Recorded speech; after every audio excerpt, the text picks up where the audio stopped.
Los mitos del mundo moderno. ¿Qué es un mito?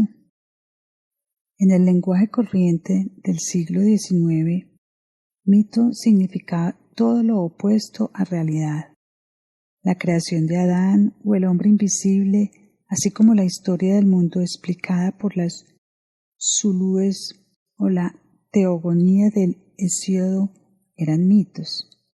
Como tantos otros clichés originados en la Ilustración o el positivismo, este también era de estructura y orígenes cristianos. Pues para el cristianismo primitivo, todo lo que no hallaba su justificación en uno u otro de los testamentos era falso, era una fábula.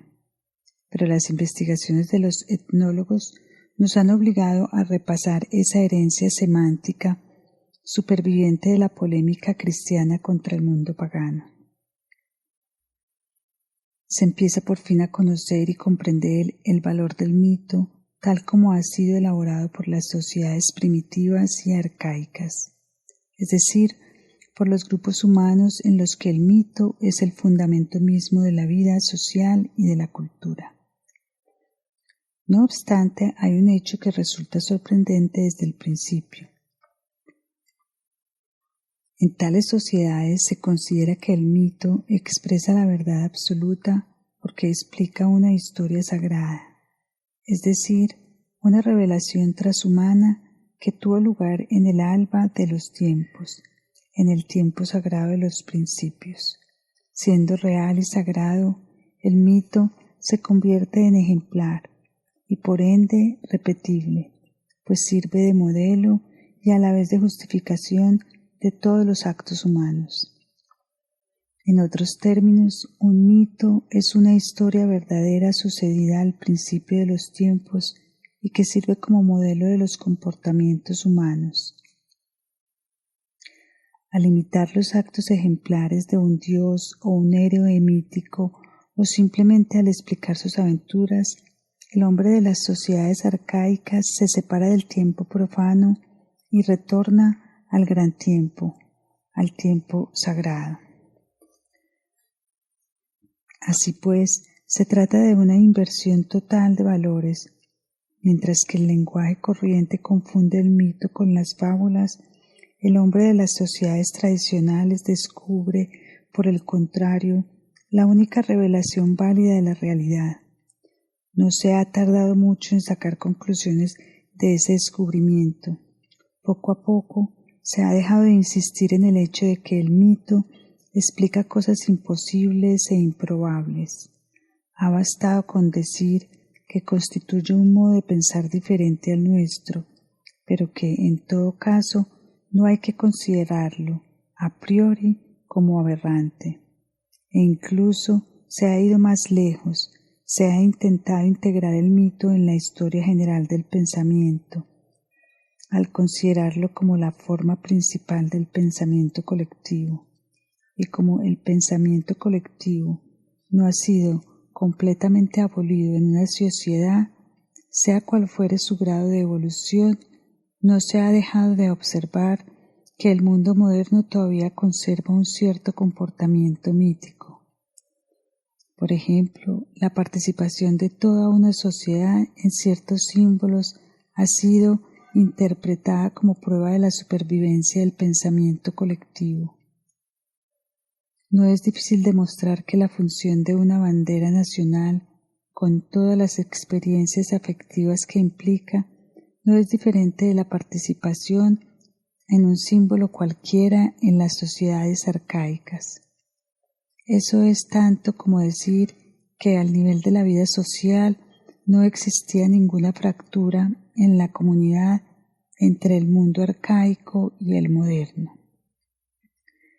La única gran diferencia venía señalada por la presencia en la mayoría de los individuos que constituyen las sociedades modernas de un pensamiento personal, ausente o casi ausente en los miembros de las sociedades tradicionales. Este no es el lugar apropiado para iniciar una discusión acerca de las consideraciones generales que se presupone este pensamiento colectivo. Nuestro problema es de naturaleza más modesta. Si el mito no es una creación pueril y aberrante de la humanidad primitiva, sino la expresión de un modo de ser en el mundo, ¿en qué se han convertido los mitos en las sociedades modernas? O más exactamente, ¿qué ha venido a asentarse en el lugar esencial que ocupaba el mito en las sociedades tradicionales? Porque, aunque todavía perviven en el mundo moderno algunas participaciones en mitos y símbolos colectivos, están lejos de ejercer el papel central desempeñado por el mito en las sociedades tradicionales. Comparado con estas, el mundo moderno parece desprovisto de mitos. Incluso se ha llegado a decir que las enfermedades y las crisis de las sociedades modernas se explicarían precisamente por la ausencia de un mito propio. Cuando Jung tituló uno de sus libros L'homme à la découverte de son âme, implicaba que el mundo moderno, en crisis tras su profunda ruptura con el cristianismo, andaba en busca de un mito nuevo, y que sólo ese mito permitiría reencontrar una nueva fuente espiritual que le devolvería los poderes creativos. Efectivamente, al menos en apariencia, el mundo moderno no es rico en mitos. Se habló, por ejemplo, de la huelga general como de uno de los pocos mitos creados por el occidente moderno, pero se trató de un malentendido. Se creyó que una idea accesible a un número considerable de individuos y por tanto popular podía convertirse en un mito por el simple hecho de que su realización histórica se proyecta en un futuro más o menos lejano, pero no es así como se crean los mitos. La huelga general puede ser un instrumento de lucha política, pero carece de precedentes místicos y eso ya basta para excluirla de toda mitología. Muy diferente es el caso del comunismo marxista. Dejemos de lado la validez filosófica del marxismo y su destino histórico. Detengámonos en la estructura mítica del comunismo y en el significado escatológico de su éxito popular.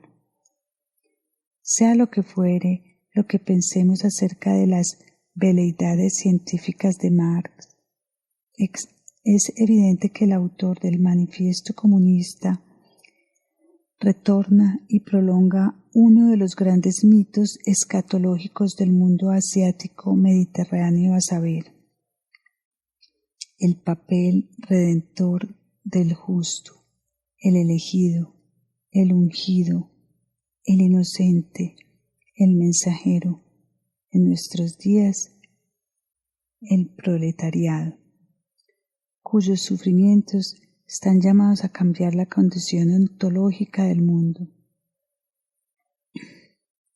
En efecto, la sociedad sin clases de Marx y la consecuente desaparición de tensiones históricas encuentran su precedente más exacto en el mito de la Edad de Oro que, según tradiciones múltiples, caracteriza el comienzo y el fin de la historia.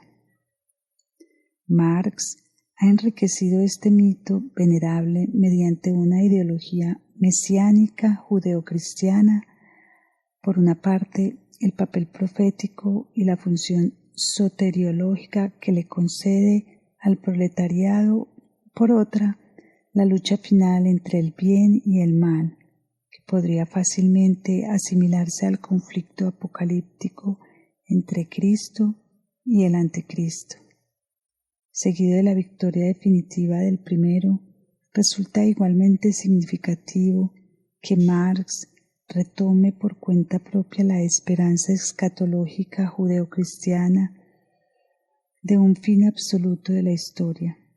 En este punto se diferencia del resto de los filósofos historicistas, por ejemplo, Cross y Ortega y Gasset, para quienes las tensiones de la historia son consustanciales a la condición humana y por tanto nunca podrán ser completamente abolidas. Comparada con la grandeza y el vigoroso optimismo del mito comunista, la mitología escenificada por el nacionalsocialismo dio la impresión de ser especialmente inepta, no sólo por las limitaciones propias del mito racista, como se llegó a imaginar que el resto de Europa iba a aceptar someterse voluntariamente al Ehrenbock, sino sobre todo debido al pesimismo fundamental de la mitología germánica. En su esfuerzo por abolir los valores cristianos y volver a descubrir las fuentes espirituales de la raza, es decir, del paganismo nórdico, el nacionalismo se vio obligado a reanimar la mitología germánica, pero desde el punto de vista de la psicología profunda de los psicoanalistas, semejante tentativa era una invitación al suicidio colectivo, pues el escatón anunciado y esperado por los antiguos germanos es el Ragnarok, es decir, un fin del mundo catastrófico. Implica un combate gigantesco entre dioses y demonios que acaba con la muerte de todos los dioses y los héroes y con la regresión del mundo al caos. Es cierto que tras el Ragnarok el mundo renacerá regenerado, pues los antiguos germanos también conocían la doctrina de los ciclos cósmicos, el mito de la creación y la destrucción periódica del mundo. No obstante, sustituir el cristianismo por la mitología nórdica era reemplazar una escatología rica en promesas y consuelos. Para un cristiano, el fin del mundo pone punto final a la historia y la regenera a la vez. Mediante un escatón francamente pesimista, traducida en términos políticos, esta sustitución significaba más o menos lo siguiente: renunciar a las viejas historias judeocristianas y resucitar en el fondo de vuestra alma la creencia de vuestros antepasados, los germanos. A continuación, debéis prepararos para la gran batalla final entre nuestros dioses y las fuerzas demoníacas. En esta batalla apocalíptica, nuestros dioses y héroes, y nosotros con ellos, perderán la vida, y ese será el Ragnarok, aunque más tarde nacerá un mundo nuevo. Uno se pregunta cómo una visión tan pesimista acerca del fin de la historia puede inflamar la imaginación, al menos de una parte del pueblo alemán. El hecho está ahí y no ha dejado de crear problemas para los psicólogos. 2. Aparte de estos dos mitos políticos, no parece que las sociedades modernas hayan conocido otros de amplitud comparable. Consideramos el mito como comportamiento humano y a la vez como elemento civilizador, es decir, el mito tal y como puede encontrarse en las sociedades tradicionales. No obstante, a nivel de la experiencia individual, el mito no ha desaparecido nunca por completo. Puede sentirse su presencia en los sueños, en las fantasías y nostalgias del hombre moderno, y a través de la enorme literatura psicológica nos hemos acostumbrado a encontrar la mitología grande y pequeña en la actividad inconsciente y semi-inconsciente de todo individuo. Pero lo que nos interesa principalmente es saber qué es lo que en las sociedades modernas ha ocupado la posición central desempeñada por el mito en las sociedades tradicionales. En otras palabras, y reconociendo que los grandes temas míticos continúan repitiéndose en las zonas oscuras de la psique, podemos preguntarnos si el mito, en tanto que modelo ejemplar del comportamiento humano, no sobrevive bajo una forma más o menos degradada entre nuestros contemporáneos. Parece que un mito, igual que los símbolos que utiliza, no desaparece nunca del mundo presente de la psique, solo cambia de aspecto y camufla sus funciones, pero sería muy interesante prolongar la investigación y desenmascarar el camuflaje de los mitos a nivel social. He aquí un ejemplo.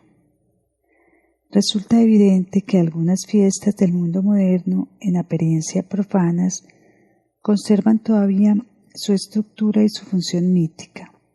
Las celebraciones del Año Nuevo o las fiestas que tienen lugar tras el nacimiento de un niño, la construcción de una casa o incluso el traslado a un nuevo piso traducen la necesidad vagamente sentida de un nuevo comienzo absoluto, de un incipit vita nova, es decir, de una regeneración total.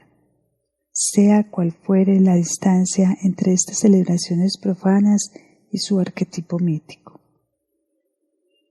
La repetición periódica de la creación no resulta menos evidente que el hombre moderno sigue sintiendo la necesidad de reactualizar periódicamente dichos escenarios, por muy desacralizados que parezcan ser.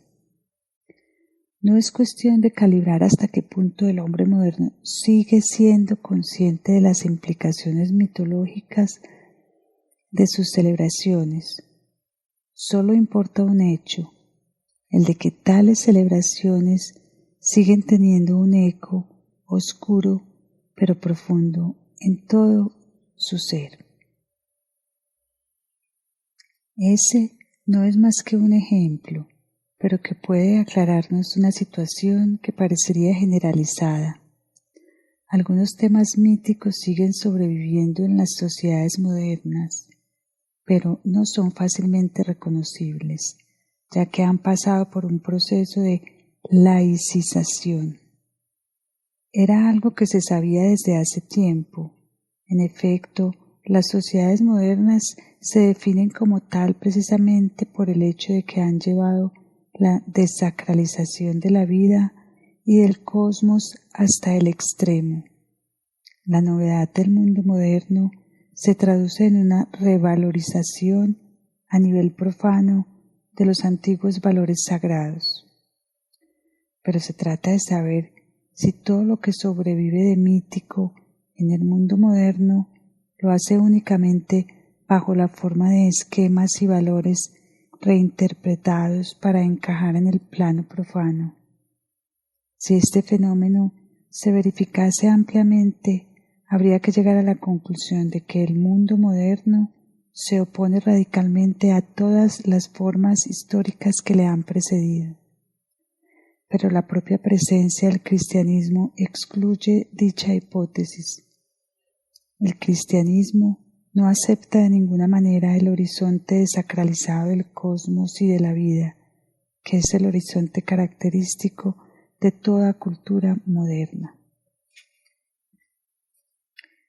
El problema no es simple, pero como el mundo occidental sigue apelando todavía en gran parte al cristianismo, no se puede eludir. No insistiría en lo que actualmente se denomina los elementos míticos del cristianismo, sean lo que fueren dichos elementos míticos. Hace mucho tiempo que fueron cristianizados y en todo caso la importancia del cristianismo debe juzgarse bajo otra perspectiva. Pero de vez en cuando se alzan voces que pretenden que el mundo moderno ha dejado de ser o ya no es cristiano. Para nuestro propósito, no necesitamos ocuparnos de quienes invierten sus esperanzas en Enymythologiserium, que estiman que hay que desmitificar. El cristianismo, para llegar a su esencia verdadera, hay quienes piensan justamente lo contrario. Jung, por ejemplo, cree que la crisis del mundo moderno es en gran parte debido al hecho de que los símbolos y mitos cristianos han dejado de ser vividos por todo el ser humano que se ha convertido simplemente en palabras y gestos desprovistos de vida, fosilizados, exteriorizados y en consecuencia carentes de toda utilidad para la vida profunda de la psique. Para nosotros, la cuestión es otra: ¿en qué medida prolonga el cristianismo en las sociedades modernas desacralizadas y laicas un horizonte espiritual comparable al de las sociedades arcaicas dominadas por el mito? Digamos rápidamente que el cristianismo no tiene nada que temer de tal comparación. Su especificidad está asegurada, está garantizada por la fe como categoría sui generis de experiencia religiosa, y en su valoración de la historia, aparte del judaísmo, ninguna otra religión precristiana no ha valorado la historia como manifestación directa e irreversible de Dios en el mundo, ni la fe. En el sentido inaugurado por Abraham como único medio de salvación, en consecuencia, la polémica cristiana contra el mundo religioso pagano es, históricamente hablando, obsoleta. El cristianismo ya no corre el peligro de ser confundido con una religión o gnosis cualquiera. Dicho lo cual, y teniendo en cuenta el descubrimiento reciente de que el mito representa un cierto modo de ser en el mundo, no es menos cierto que el cristianismo.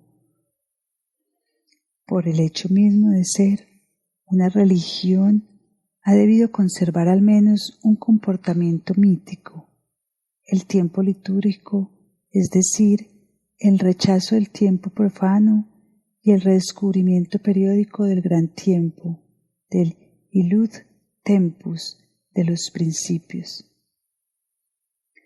Para el cristiano, Jesucristo no es un personaje mítico, sino, al contrario, histórico. Su grandeza se apoya en esta historicidad absoluta.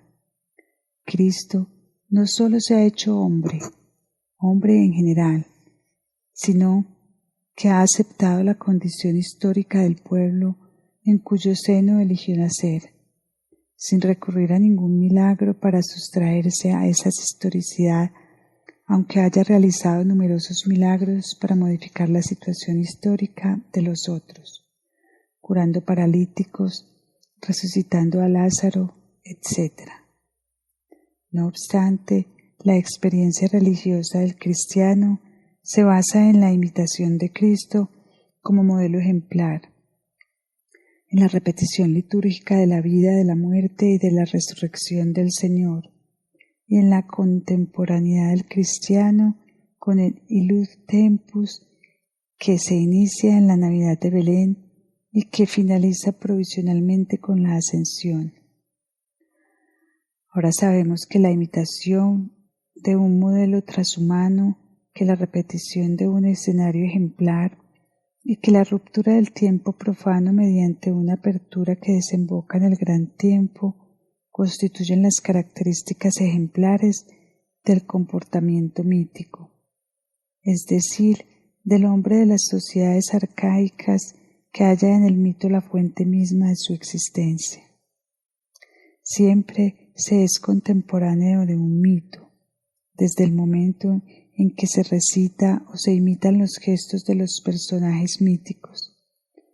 Kierkegaard perdía a los verdaderos cristianos que fuesen contemporáneos de Cristo, pero incluso sin ser un verdadero cristiano, en el sentido de Kierkegaard, es imposible no serlo contemporáneo de Cristo. Pues el tiempo litúrgico en el que vive el cristiano durante el servicio religioso no es profano, sino el tiempo sagrado por excelencia, el tiempo en que Dios se hace carne, el illud tempus de los evangelios. Un cristiano no asiste a una conmemoración de la pasión de Cristo, de la misma manera que asiste a un acontecimiento histórico como el 14 de julio o el 11 de noviembre, por ejemplo. No conmemora un acontecimiento, sino que reactualiza un misterio. Para un cristiano, Jesús muere y resucita frente al Hic et Nunc por el misterio de la pasión y de la resurrección. El cristiano abole el tiempo profano y se integra en el tiempo sagrado primordial. Es inútil insistir en las diferencias radicales que separan al cristianismo del mundo arcaico. Son demasiado evidentes para dar lugar a malentendidos, pero subsiste la identidad de comportamiento que acabamos de recordar. Para el cristiano, como para el hombre de las sociedades arcaicas, el tiempo no es homogéneo, sino que comporta rupturas periódicas que lo dividen en una duración profana y en un tiempo sagrado.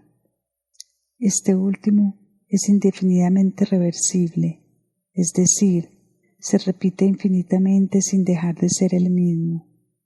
Cuando se afirma que el cristianismo, a diferencia de las religiones arcaicas, proclama y espera el fin del tiempo, se refiere a la duración profana, a la historia, pero no al tiempo litúrgico iniciado en la Encarnación. El illud tempus cristológico no será abolido por el fin de la historia. Estas pocas y rápidas consideraciones nos han enseñado en qué sentido prolonga el cristianismo un comportamiento mítico en el mundo moderno. Si tenemos en cuenta la verdadera naturaleza y función del mito, el cristianismo no parece haber superado el modo de ser del hombre arcaico. No podía serlo.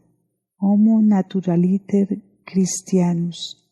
De todas formas, todavía queda por saber qué es lo que ha ocupado el lugar del mito entre aquellos de los modernos que lo único que han conservado el cristianismo ha sido la letra muerta. 3.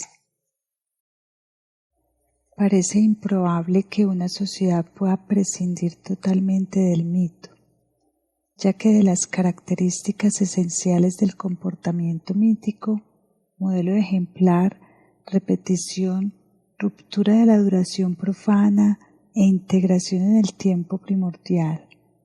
Al menos las dos primeras son consustanciales a toda condición humana. Así, no resulta difícil identificar lo que se ha dado en llamar entre el hombre moderno la instrucción, la educación, la cultura didáctica, con la función que en las sociedades arcaicas y desempeñaba el mito. Y es así no sólo porque los mitos representen a la vez la suma de tradiciones ancestrales y las normas que no hay que transgredir, ni porque la transmisión, generalmente secreta e iniciática, de los mitos equivalga a la instrucción más o menos oficial de una sociedad moderna, sino porque la analogía de las funciones respectivas del mito y la instrucción se verifican sobre todo si se tiene en cuenta el origen de los modelos ejemplares propuestos por la educación europea.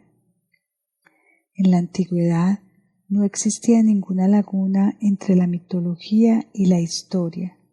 Los personajes históricos se esforzaban en imitar a sus arquetipos, los dioses y los héroes míticos. A su vez, la vida y los gestos de esos personajes históricos se convirtieron en paradigmas. Tito Livio ya recopiló una rica galería de modelos para los jóvenes romanos.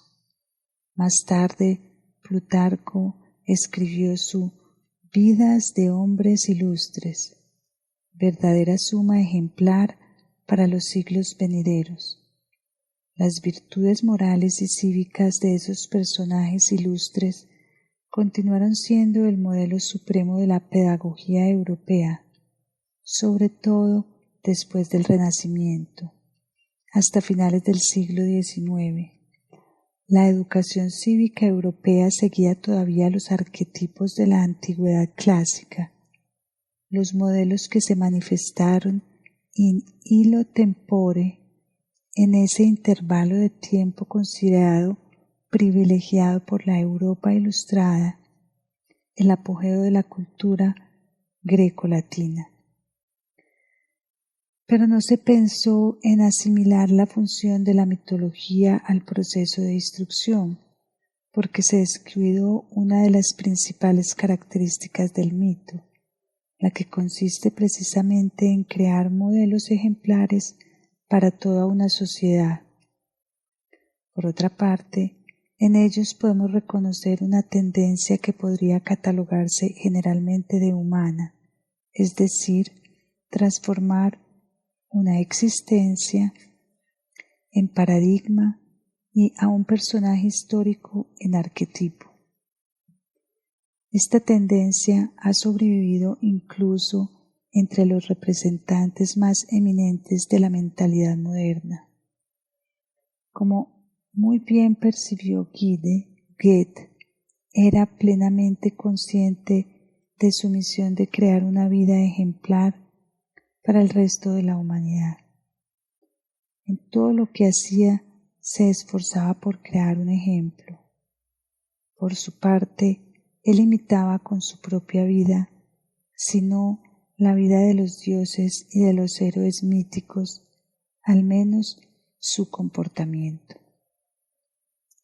Paul Valéry escribió en 1932: Él representa para nosotros, los humanos, uno de nuestros mejores intentos de convertirnos en algo parecido a los dioses.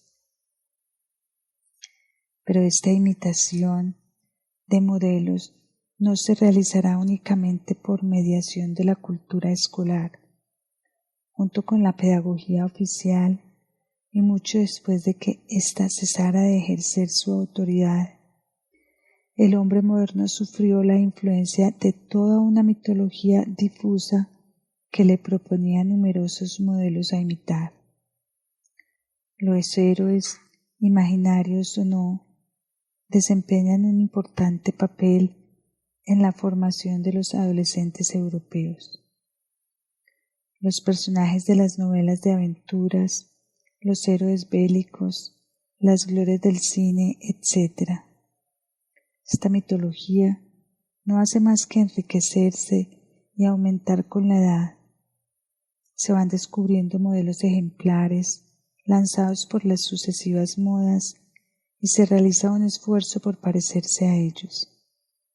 La crítica ha insistido a menudo con las versiones modernas de Don Juan, del héroe militar o político, del enamorado desgraciado, del cínico, del nihilista, del poeta melancólico y otros. Todos esos modelos prolongan una mitología y su actualidad revela un comportamiento mitológico. La imitación de los arquetipos traiciona un cierto disgusto por su propia historia personal y la tendencia oscura a trascender su momento histórico local, provincial y a recuperar un gran tiempo u otro, aunque solo fuese el tiempo mítico del primer manifiesto surrealista o existencialista. Un análisis adecuado de la mitología difusa del hombre moderno requeriría muchos volúmenes, pues los mitos y las imágenes míticas, ahora laicizados, degradados, camuflados, pueden hallarse por todas partes, solo hay que saber reconocerlos. Ya hemos aludido a la estructura mitológica de las celebraciones de Año Nuevo, o a las fiestas que se celebran cualquier comienzo, o en ellas podemos seguir descifrando la nostalgia por la renovación, la esperanza de que el mundo se renueve, que pueda comenzar una nueva historia en un mundo generado, es decir, creado de nuevo. Los ejemplos se multiplican. El mito del paraíso perdido sobrevive en las imágenes de la isla paradisíaca y de paisaje edénico, territorio privilegiado donde las leyes son abolidas, donde el tiempo se detiene. porque lo que importa es subrayar este hecho que por encima de todo, al analizar la actitud del hombre moderno con respecto al tiempo, se puede descubrir el camuflaje de su comportamiento mitológico. No hay que perder de vista que una de las funciones esenciales del mito es precisamente esta apertura hacia el gran tiempo, la recuperación periódica de un tiempo primordial. Ello se traduce en la tendencia a descuidar el tiempo presente, lo que se denomina el momento histórico. Lanzados a una grandiosa aventura marítima, los polinesios se esfuerzan en negar su novedad, su carácter de aventura inédita, su disponibilidad. Para ellos no se trata más que de una reiteración del viaje que tal héroe mítico ha realizado in illo tempore, para mostrar el camino a los humanos, para crear un ejemplo, y por ello vivir la aventura personal como la reiteración de una saga mítica equivale a escamotear el presente.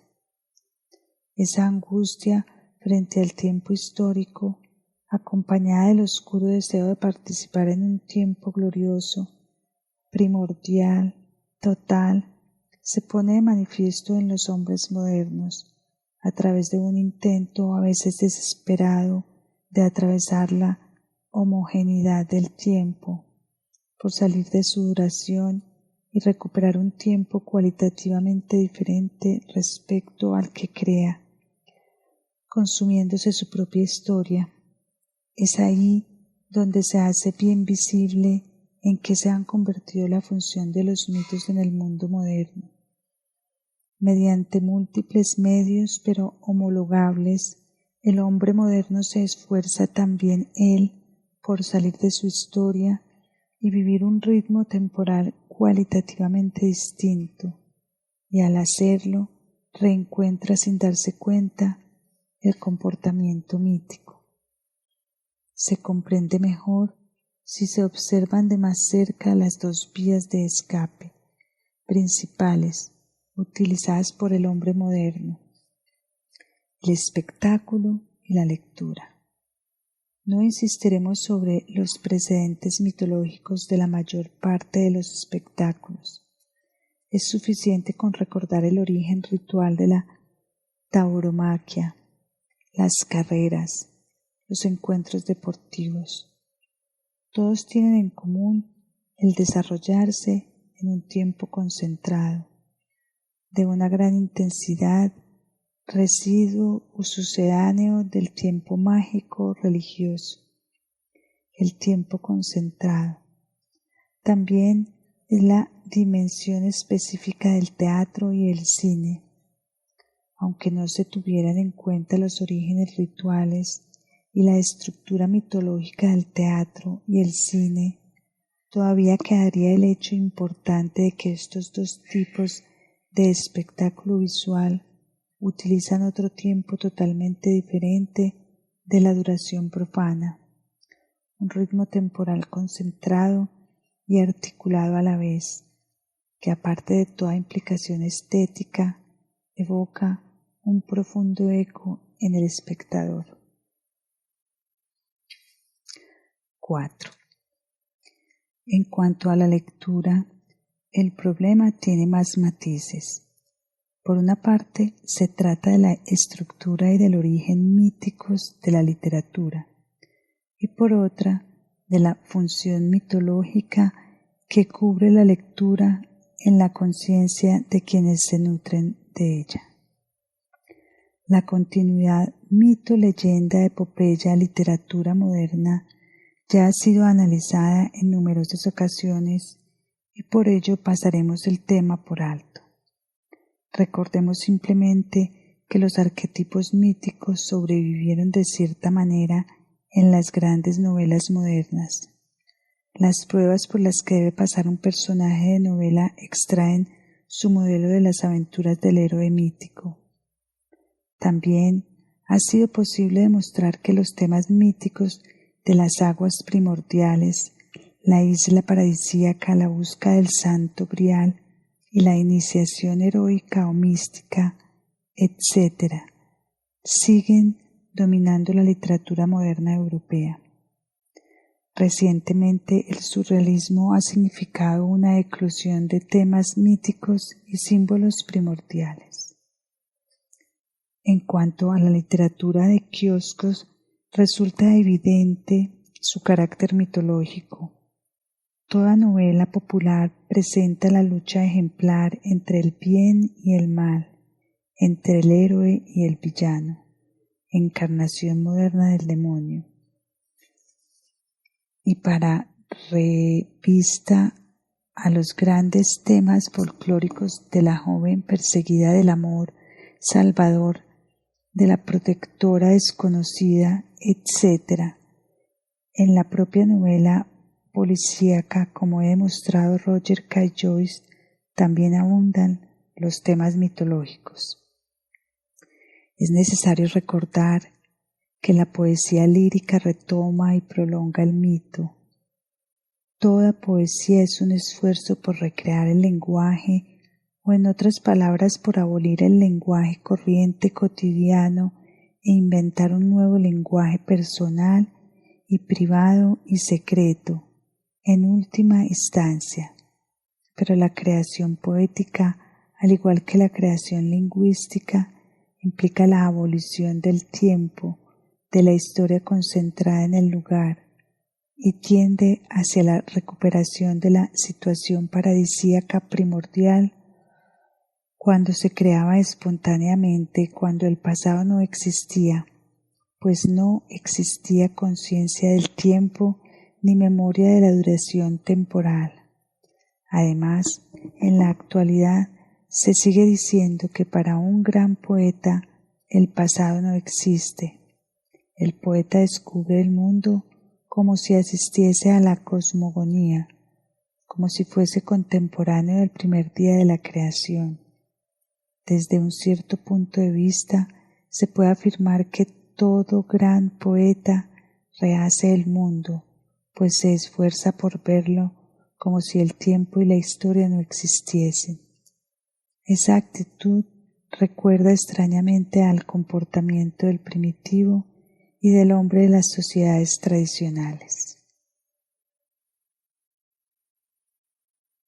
Pero lo que nos interesa por encima de todo ahora es la función mitológica de la lectura, ya que frente a nosotros tenemos un fenómeno específico del mundo moderno, desconocido para otras civilizaciones.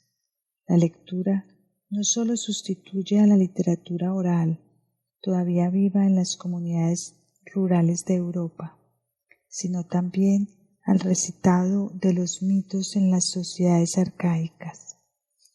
Ahora bien, la lectura, incluso tal vez más que los espectáculos visuales, proporciona una ruptura de la duración y al mismo tiempo una escapada del tiempo. Tanto si se mata el tiempo con una novela policíaca o se penetra en un universo temporal extraño, que es lo que representa cualquier novela.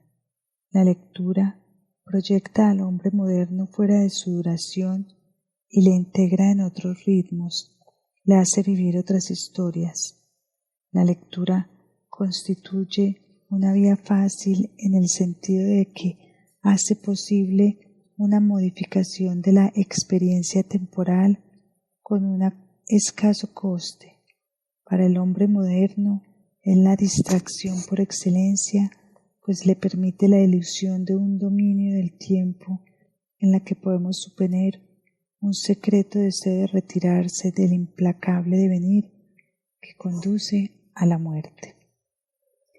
Esta defensa contra el tiempo, que nos revela todo comportamiento mitológico, pero que de hecho es consustancial a la condición humana, la encontramos camuflada en el hombre moderno, sobre todo en sus distracciones, en sus diversiones.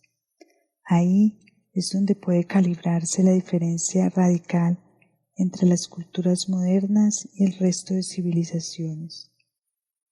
En toda sociedad tradicional, toda acción responsable reproducirá un modelo mítico transhumano y en consecuencia tendrá lugar en un tiempo sagrado.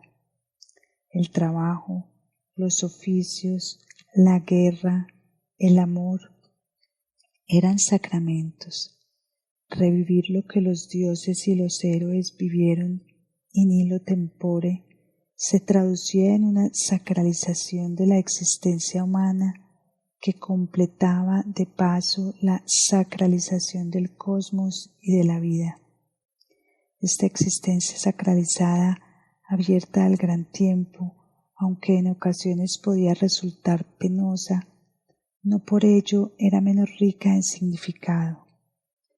En todo caso, no era aplastada por el tiempo. La verdadera caída en el tiempo comienza con la desacralización del trabajo. El hombre se siente prisionero de su oficio solo en las sociedades modernas, pues no puede escapar del tiempo. Y como no puede matar su tiempo durante las horas del trabajo, es decir, mientras desempeña su verdadera identidad social, se esfuerza por salir del tiempo en sus horas libres. De ahí la cantidad vertiginosa de distracciones inventadas por las civilizaciones modernas. Dicho de otra manera, es como si el orden de las cosas se invirtiese respecto a como es en la sociedad tradicional, donde las distracciones casi no existen, pues la escapada del tiempo se obtiene a través de un trabajo responsable. Esa es la razón por la que acabamos de verlo en la gran mayoría de individuos que no participan de una experiencia religiosa auténtica. El comportamiento mítico puede descifrarse además de en la actividad inconsciente de su psique, sueños, fantasías, nostalgias, etc., en sus distracciones. Eso significa que la caída en el tiempo se confunde con la secularización del trabajo y la consecuente mecanización de la existencia que conlleva una pérdida de libertad apenas camuflada, siendo la distracción la única evasión posible a escala colectiva. Estas pocas observaciones bastarán. No se puede afirmar que el mundo moderno haya abolido por completo el comportamiento mítico. Solo ha invertido el campo de acción. El mito ya no domina en los sectores esenciales de la vida. Ha sido expulsado, sea a las zonas oscuras de las psiques o a las actividades secundarias e incluso irresponsables de la sociedad. Es cierto que el comportamiento mítico se prolonga, camuflado en el papel desempeñado por la educación, pero casi exclusivamente en lo que concierne a los más jóvenes, y además la función ejemplar de la educación está en vías de desaparecer, pues la pedagogía moderna alienta la espontaneidad. Aparte de la vida religiosa auténtica, el mito, como hemos visto, alimenta sobre todo las distracciones, pero no desaparece nunca. A escala colectiva se manifiesta tal vez con una fuerza considerable bajo la forma de mito político. Llegará un día en que la comprensión de los mitos se hallará entre los descubrimientos más útiles del siglo XX. El hombre occidental ha dejado de ser el amo del mundo. Ante él ya no hay indígenas, sino interlocutores. Vale la pena saber cómo iniciar el diálogo. Es indispensable reconocer que ya no hay solución de continuidad entre el mundo primitivo o atrasado y el occidente moderno. Ya no es suficiente, como lo era hace medio siglo, descubrir y admirar el arte negro o polinesio. Hay que descubrir las fuentes espirituales de ese arte en nosotros mismos. Hay que ser conscientes de lo que todavía queda del mítico en una existencia moderna, y que lo es justamente porque es comportamiento también inconsustancial a la condición humana, en tanto que expresa la angustia sentida frente al tiempo.